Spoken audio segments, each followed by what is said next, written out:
Hello বন্ধুরা, আসসালামু আলাইকুম। সবাই কেমন আছেন? আশা করি আল্লাহর রহমতে সবাই ভালো আছেন। তো আমরা আজকের এই ভিডিওতে জানবো এই আলমিচার, এই সেল আলমিচারটা দ্রুত শর্ট হয়ে যায় কেন? কি এমন কারণে এই সেল আলমিচারটা দ্রুত শর্ট হয়ে যায়? এই সেল আলমিচারটা কিন্তু আমাদের এখানে এই জায়গাটা পুরোটাই ভালো, পুরোটা ভালো থাকা সত্ত্বেও এই সেল আলমিচারটা খুব সহজে খুব দ্রুত শর্ট হয়ে যায়।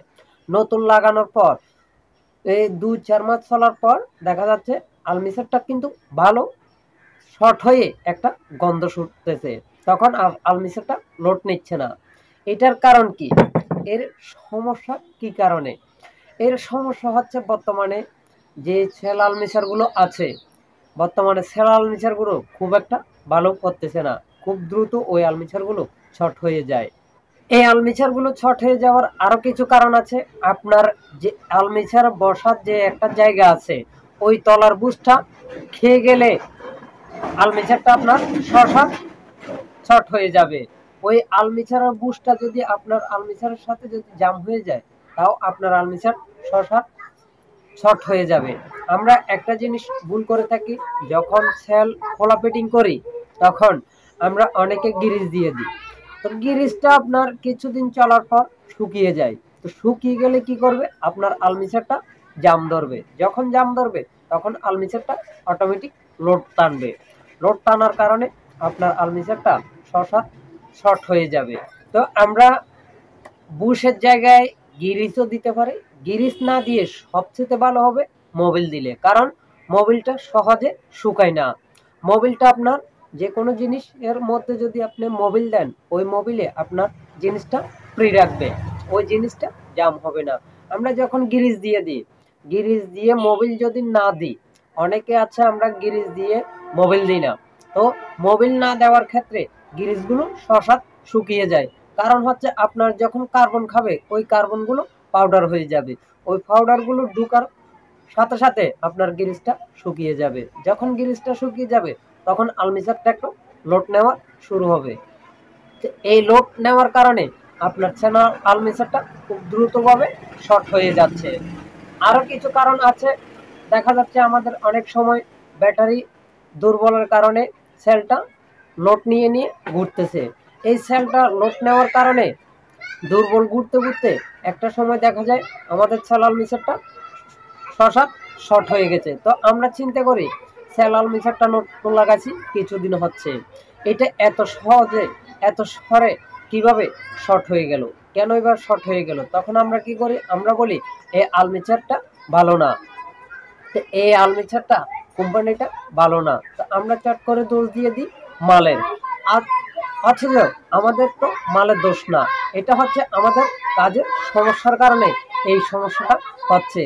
তো অনেক সময় দেখা যাচ্ছে আমাদের ব্যাটারির লাইনটা লুজ আছে, লুজ থাকা সত্ত্বেও আমরা সেলটা মারতেছি। তো দেখা যাচ্ছে সেলটা দুর্বল ঘুরে ঘুরে উঠতেছে। আমরা জোর জবরদস্তি গাড়িটা স্টার্ট করে নিয়ে নিচ্ছি। তো জোর জবরদস্তি যখন আমরা সেলটা ঘুরাচ্ছি, তখন আমাদের এই আলমিচারের উপর একটু প্রেশার পড়ে যায়। যখন প্রেশার পড়ে যায় তখন এই আলমিচারটা শর্ট হয়ে যায়। তা আমরা এই জিনিসটা চিন্তা করি না যে কি আমাদের সেল যখন দুর্বল ঘুরতেছে, কি কারণে ঘুরতেছে দুর্বল, এটা আর চেক করে দেখি না। তো না দেখে জোর জবরদস্তি সেলটা ঘুরিয়ে গাড়িটা স্টার্ট করিয়ে নিই। তো স্টার্ট করার জোর জবরদস্তি কয়েকদিন চালানোর পর দেখা যাচ্ছে কি আমাদের এই আলমিচারটা শর্ট হয়ে গেছে। শর্ট হয়ে খুব দ্রুত গন্ধ ছুটতেছে। তো আমরা চিন্তা করি এই আলমিচারটা লাগাইছি কিছুদিন হয়েছে, অথবা 1 মাস হয়েছে, অথবা 2 মাস হয়েছে। এই 2 মাস 1 মাস 2 মাসের মধ্যে আমাদের আলমিচারটা এত তাড়াতাড়ি শর্ট হয়ে গেলে কেন? তো আমরা অনেক সময় দোষ দিই আপনার কার্বন ভালো না, অনেক সময় দোষ দিই আলমিচারের এই কোম্পানি আলমিচারটা ভালো না। তো বর্তমানে মার্কেটে চলতেছে কিছু কিছু নতুন নতুন কোম্পানি মাল আসছে, কিছু কিছু নতুন কোম্পানির মালও ভালো চলতেছে। আবার কি অনেক সময় দেখা যাচ্ছে পুরাতন কোম্পানির মাল ভালো চলতেছে না, চলার দিকে খারাপ হচ্ছে। এই আলমিচারের বর্তমানে আপনার ব্যারক, যে আগে ব্যারক কোম্পানির যে একটা আলমিচার ছিল, ওই আলমিচারটা সবার উপরে ছিল, খুব ভালো চলতো। বর্তমান মার্কেটে ওইটা চলতেছে না। ওইটা নিয়ে আমি আরেকটা ভিডিওতে আলাপ আলোচনা করব কোন কোম্পানির আলমিচারটা বর্তমানে ভালো চলতেছে, এটা অন্য একটা ভিডিওতে আপনাদেরকে জানিয়ে দেব। তো বন্ধুরা, আজকের এই ভিডিওতে এই আলমিচারটা দ্রুত কেন শর্ট হয়ে যায় এটা এই ভিডিওতে জানতে পারলেন এবং কি বুঝতে পারলেন। ভিডিওটা ভালো লাগলে লাইক এবং কমেন্ট করে পাশে থাকবেন, আর চ্যানেলটা সাবস্ক্রাইব করতে ভুলবেন না। আপনারা যদি কেউ কোনো সমস্যায় থাকেন তাহলে আমাকে কমেন্টে জানাতে পারেন, আমি আপনাদেরকে যথেষ্টপূর্ণ চেষ্টা করব কমেন্টের মাধ্যমে বুঝিয়ে দেওয়ার জন্য, আর ভিডিওর মাধ্যমে সম্পূর্ণ ভালো করে বুঝিয়ে দেওয়ার জন্য চেষ্টা করব। তো সবাই ভালো থাকবেন, সুস্থ থাকবেন। ধন্যবাদ সম্পূর্ণ ভিডিওটা দেখার জন্য।